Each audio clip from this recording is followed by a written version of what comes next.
चैतन्य बघेल, उनकी भूमिका महज प्रतीकात्मक नहीं, निर्णायक थी, निर्देशात्मक थी। शराब घोटाले से मिले 1000 करोड़ रुपए। सौम्या चौरसिया लिखती हैं, पप्पू बंसल को हिसाब ना दे, बिट्टू को यह पसंद नहीं। हनी ट्रैप कांड में छत्तीसगढ़ के एक आईएएस रजत कुमार का नाम है, अखबारों में छपवाया गया। ये सब एक आईपीएस अफसर की डायरी की कपोल कल्पित बातें हैं। अमन सिंह और सुबोध सिंह जैसे अफसरों ने मिलकर सरकार की नैया डुबा दी। सुबोध सिंह आज भी मुखिया के सलाहकार हैं। सत्ता बदलती है लेकिन सिस्टम वही रहता है। यह बात है साल 2021 के अंतिम महीने की। नई दिल्ली की 30 हजारी अदालत से आयकर विभाग ने एक अभियोग पत्र दाखिल किया। 997 पत्रों का यह दस्तावेज, जिसमें नाम दर्ज थे तत्कालीन आईएएस अनिल टुटेजा, शराब कारोबारी अनवर ढेबर, मुख्यमंत्री भूपेश बघेल की सर्वशक्तिमान सहयोगी सौम्या चौरसिया और कुछ अन्य। इसी अभियोग पत्र में चैतन्य बघेल उर्फ बिट्टू का भी जिक्र हुआ। सिर्फ जिक्र ही नहीं, कई व्हाट्सएप चैट के स्क्रीनशॉट भी लगाए गए। संकेत ये कि बिट्टू कोई एक्स्ट्रा खिलाड़ी नहीं बल्कि ऑलराउंडर की भूमिका में थे। लेकिन उस वक्त किसी ने ज्यादा तवज्जो नहीं दी।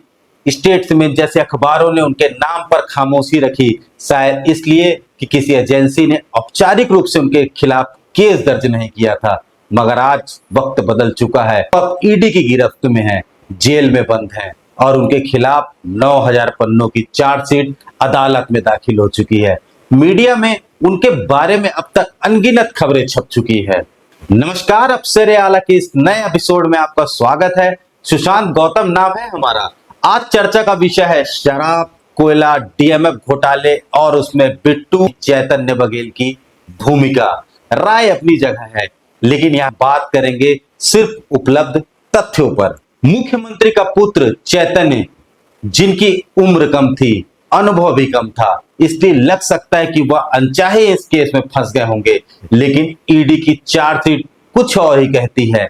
एजेंसी का दावा, इस सिंडिकेट के शीर्ष पर खड़े थे चैतन्य बघेल। उनकी भूमिका महज प्रतीकात्मक नहीं, निर्णायक थी, निर्देशात्मक थी। अवैध धन का हिसाब किताब वही देखते थे, संग्रह और वितरण सब उनके आदेश पर होता था। मुख्यमंत्री का पुत्र होने के नाते वे अंतिम प्राधिकारी बन गए थे।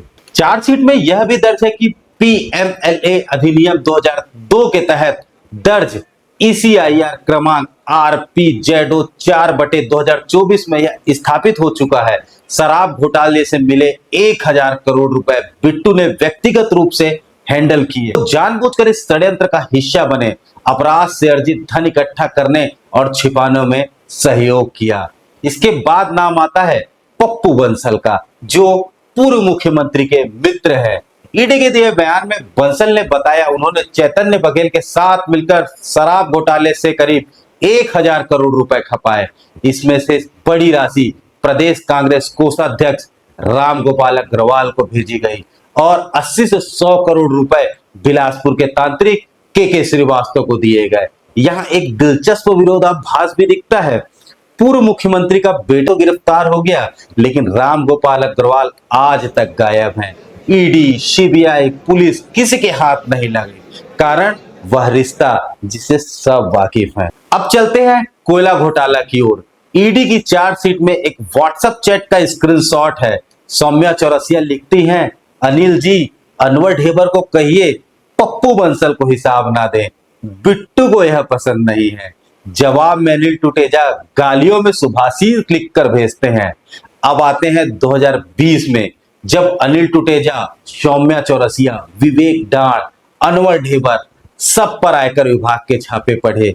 इन्हीं छापों से व्हाट्सएप चैट भी रिकवर हुई और वहीं से खुलने लगी शराब, कोयला, डीएमएफ और नान घोटाले की परतें। अब आते हैं बिग बॉस चैट ग्रुप पर। आयकर विभाग के अभियोग पत्र में इसका स्क्रीनशॉट शामिल है। इस ग्रुप में थे सौम्या चौरसिया, बिट्टू और 4 अन्य लोग। नाम दिखा पुष्कर चैतन्य का। ईडी का आरोप है कि यहाँ पैसे की उगाही की चर्चा होती थी।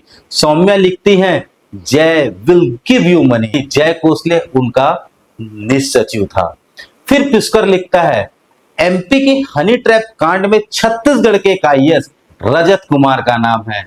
यहीं से ट्विस्ट शुरू हुआ, क्योंकि 2005 बैच वाले अफसर अचानक से अलर्ट हो गए। कहानी और दिलचस्प तब हुई जब इसे दबाने की कोशिश हुई, अखबारों में छपवाया गया। ये सब एक आईपीएस अफसर की डायरी की कपोल कल्पित बातें हैं, लेकिन गलती कर बैठे क्योंकि वह डायरी 2021 में जब्त हुई, जबकि चैट 2020 की है। अब आगे आते हैं सूर्यकांत तिवारी पर। शराब में अनवर ढेबर जैसे, वैसे ही कोयला में डीएमएफ और परिवहन में सूर्यकांत। करीब 700 करोड़ रुपए की वसूली। उनके नेटवर्क में निखिल चंद्राकर, रोशन सिंह और मोइनुद्दीन। रोशन के एक बालिया बयान दिया, कहा वसूली का पूरा हिसाब सूर्यकांत तिवारी डायरी में लिखते थे। सौम्या हर महीने उसकी जांच करती थी और बिट्टू को पूरा का पूरा हिसाब देना पड़ता था। रोशन ने यह भी बताया वह सूर्यकांत तिवारी के साथ बिट्टू से मिलने गया था और एक बार बिट्टू और सूर्यकांत के बीच हिसाब किताब को लेकर नोकझोंक भी हुई। वापस लौटते वक्त सूर्यकांत ने झल्ला कर कहा, इतना भी क्या, छोटे छोटे अमाउंट का हिसाब मांगता है बिट्टू, यह उसे शोभा नहीं देता। अब सवाल ये कि शराब घोटाले में तो बिट्टू गिरफ्तार हो चुके हैं, लेकिन कोल लेवी और टीएमएफ में अभी भी ईडी की चुप्पी है। हालांकि निखिल के बयान ने आधार दे दिया है। ईओडब्ल्यू एसीबी ने पहले ही उनके खिलाफ केस दर्ज कर रखा है और ईडी ने इसी केस को आधार बनाकर गिरफ्तारी की। यहां ध्यान देने वाली बात, एसीबी ईओडब्ल्यू ने आज तक बिट्टू से पूछताछ नहीं की। कानून के जानकार कहते हैं अगर प्रीडिकेट ऑफेंस में पूछताछ नहीं हुई तो ईडी की गिरफ्तारी कानूनी तौर पर कमजोर है। हाई कोर्ट से तुरंत जमानत मिल सकती है। यह तो चाह रहे हैं नव भूपेशवादी, जिनका अलिखित समझौता हुआ गुलशन वाटिका में, जहां मिले थे भाजपा सरकार के एक बड़े पुलिस अफसर और पुराने मुखिया। असल तस्वीर यही है, भाजपा सरकार सत्ता में है, लेकिन खेल अब भी भूपेश और उनके अफसर ही खेल रहे हैं। 2005 बैच के कुछ अफसर पर्दे के पीछे से पूरा कंट्रोल रखते हैं। उनकी ताकत ऐसी कि संगठन, संघ, भाजपा सब एक तरफ और ये सब अकेले एक तरफ। भूपेश की हनक इतनी गहरी है कि डीपीआर महकमा भी स्थायी तौर पर कांग्रेस के नाम पर लिखा लगता है। मीडिया संस्थान पर भी उनकी पकड़ है। इस सरकार बदल गई लेकिन सिस्टम नहीं बदला। तो यही है पूरी कहानी, एक गिरफ्तारी, ढेर सारे घोटाले और सत्ता अफसरशाही का अद्भुत खेल। इतिहास गवाह है, जहां जनता के भरोसे से ऊपर अफसरशाही खड़ी हो जाती है, वहां कितनी भी मजबूत सरकारें हों टिक नहीं पाती। सोचिए, जोगी जी का 3 साल में सत्ता गंवा बैठे, रमन सिंह की 15 साल की मजबूत सत्ता की कहानी भी याद कीजिए। पहले 10 साल शानदार रहे, मगर आखिरी 5 साल में अमन सिंह और सुबोध सिंह जैसे अफसरों ने मिलकर सरकार की नैया डुबा दी। अफसरों की मनमानी और सिस्टम के दांव पेच ने सत्ता को हिलाकर रख दिया। फिर आया भूपेश बघेल का 5 साल का शासन। यहां अमन की जगह सौम्या, आरिफ और उनके सिंडिकेट ने घोटालों की ऐसी कहानी रची कि सब तो गई ही। कई अफसर आज जेल की सलाखों के पीछे हैं और कई मुहाने पर खड़े हैं। और अब मौजूदा सरकार के 2 साल भी पूरे नहीं हुए, लेकिन जनता में इनकम्बेंसी की चर्चा तेज हो चुकी है। मुखिया सीधे और सज्जन है, मगर अफसरशाही का शिकंजा इस कदर कसा है कि 25 साल के राज में अराजकता अपने चरम पर है। वहीं सुबोध सिंह आज भी मुखिया के सलाहकार हैं और पुराने अफसर जो कभी सत्ता डुबाने में माहिर थे, अब मेन स्ट्रीम में बैठकर किसी भी कोर कसर छोड़े बिना सरकार की नैया डुबाने में जुटे हैं। इतिहास अपने आप को दोहराने की ओर बढ़ रहा है।